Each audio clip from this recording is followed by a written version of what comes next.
Khurana. And I'm Layla. Welcome back to our channel, Elementary My Dear, where we make nutrition science easy for you to digest.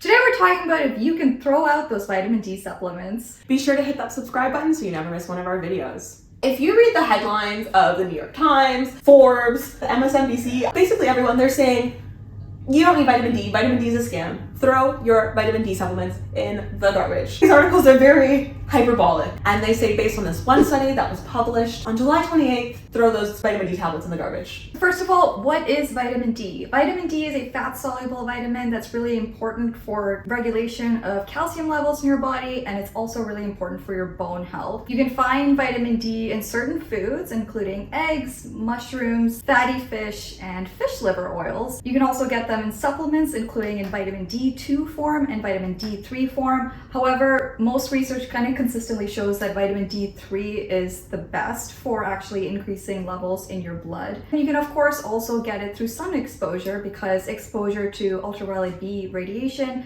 helps synthesis of vitamin D in your skin, which is why it's called the sunshine vitamin. Honestly, vitamin D is a really cool vitamin because it is the only vitamin that you can make through your skin. It isn't really regularly available in a lot of foods that are commonly consumed in the Western diet. It is a nutrient of concern. Just over a decade ago, guidelines and recommendations on how much vitamin D we need, they actually increased the amount. I think it was 400 international units before, and now they've upped it to 600 international units. And the general thought has been that, oh, we actually need more vitamin D than we had thought before. This new research article and all the response to it is kind of alarming. The reason that this is even important is because in places like North America, osteoporosis and fractures are quite prevalent. For example, in the US, there are over 2 million fractures a year, and over 50 million Americans have osteoporosis or low bone mass. There's a lot that goes into bone health, bone mass. Vitamin D, because of its role in helping your body absorb calcium, is a major factor. You might be wondering, okay, what is this study that all of these news articles are going crazy about, that are telling you to throw away your vitamin D supplements? And it is called the VITAL study. It is a randomized control trial that was done on 25,000 plus people. When we talk about randomized control trials, normally we're talking about maybe 100, 200 people, maybe 50 people. This is such a big group of people, and it was people all across the United States. The study was designed to look at the effects of vitamin D and omega-3 supplementation on cardiovascular disease and cancer. They kind of did an add-on to the study by also looking at the incidence of fractures. And the way they did that is by conducting surveys on a yearly basis and then also cross-referencing with actual medical records. The study design was a 2x2 factorial design. One group that had both vitamin D and omega-3 supplements, one group that had vitamin D supplement and a placebo, one group that had an omega-3 supplement and a placebo, and then another group that was just placebo. And this kind of study is seen as a really high quality design of study because it allows you to go, oh, was the effect from this specific thing,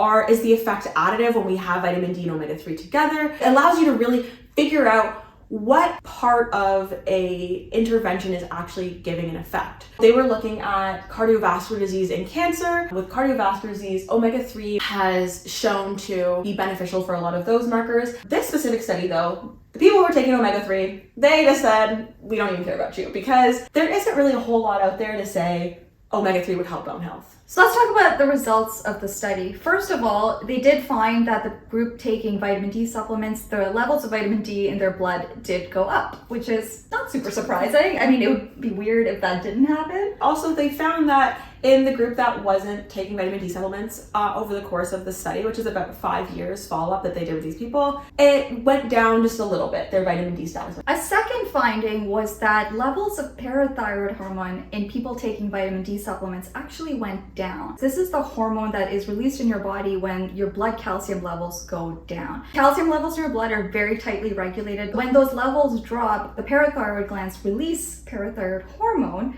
which does a few things. It increases calcium absorption in your intestines, it reduces calcium excretion in your kidneys, and it also goes into your bones and breaks it down a little bit and takes some of the calcium from there in order to kind of stabilize the levels in your blood again. And that's why low calcium diets is a big issue, because your body is going to prioritize the calcium in your blood, because that plays a role in sending nerve impulses and moving your muscles and keeping your heart beating and all these different things, which are way more important than, having a sturdy structure in the short term. Theoretically, you would think that if the PTH levels were going down, that your bones would stay more intact. Theoretically. This study didn't actually measure bone mineral density. It did look at, that big outcome that we're looking at when we're looking at bone health and bone mineral density is fractures. During the course of this study, there was actually over 2,100 fractures reported, and just under 2,000 of those fractures were in fact confirmed. They did not find a difference in fracture risk between the groups that were taking vitamin D and the groups that didn't, despite the differences in blood vitamin D levels and blood PTH levels. It's exactly that result that's gotten the media in a frenzy saying,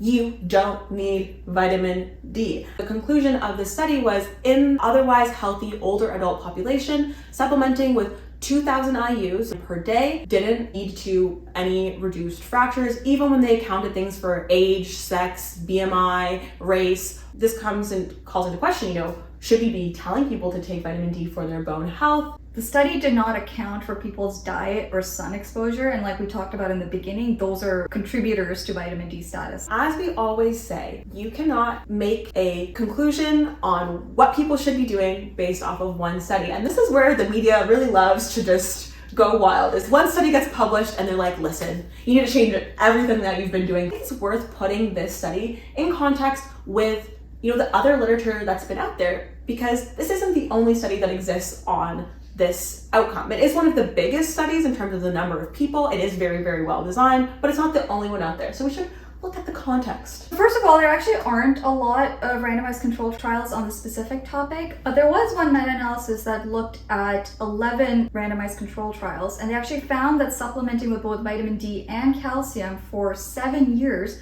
resulted in a 12% reduction in risk for fractures. Supplementing with just vitamin D didn't have such an effect, which is in line with what the VITAL study found. This makes sense because, as we kind of said, vitamin D is really important in helping the absorption of calcium. So the calcium intake, either through diet or through supplements, also needs to be there in order for the vitamin D to do its thing and ultimately influence our bone health. Calcium is a nutrient of concern for older adults, especially, in the Western world. It is interesting though, because they did have the parathyroid hormone measurements in there, and you would think that would have an effect, but we didn't see that in this study. This study isn't really telling us anything we didn't already know, that vitamin D by itself doesn't really help your bones out. This VITAL study actually had another sub-study of a little smaller group of people. They found that the vitamin D had an effect for people who were taking calcium supplements for increasing bone mineral density, which can give us insight into, risk of fractures. And also in women who we know typically have a lower bone mineral density, had an effect on increasing their bone mineral density. So it's not to say that vitamin D supplementation is completely useless. It does have an effect on bone outcomes, and that's pretty consistent across the literature. While this study showed that vitamin D alone may not help with fractures, vitamin D is implicated in a lot of other processes in the body, and there is more and more research showing that there's vitamin D receptors on all kinds of different cells, which has led to some preliminary research on vitamin D supplementation on several different conditions, including autoimmune conditions like lupus, type 1 diabetes, multiple sclerosis, that has shown some early positive results, as well as helping with certain dermatological conditions like eczema. I think the important thing here is that we don't throw the baby out with the bathwater. Think about, what does this study mean in this context, and how do we apply that, rather than just jumping into the article saying throw away your vitamin D.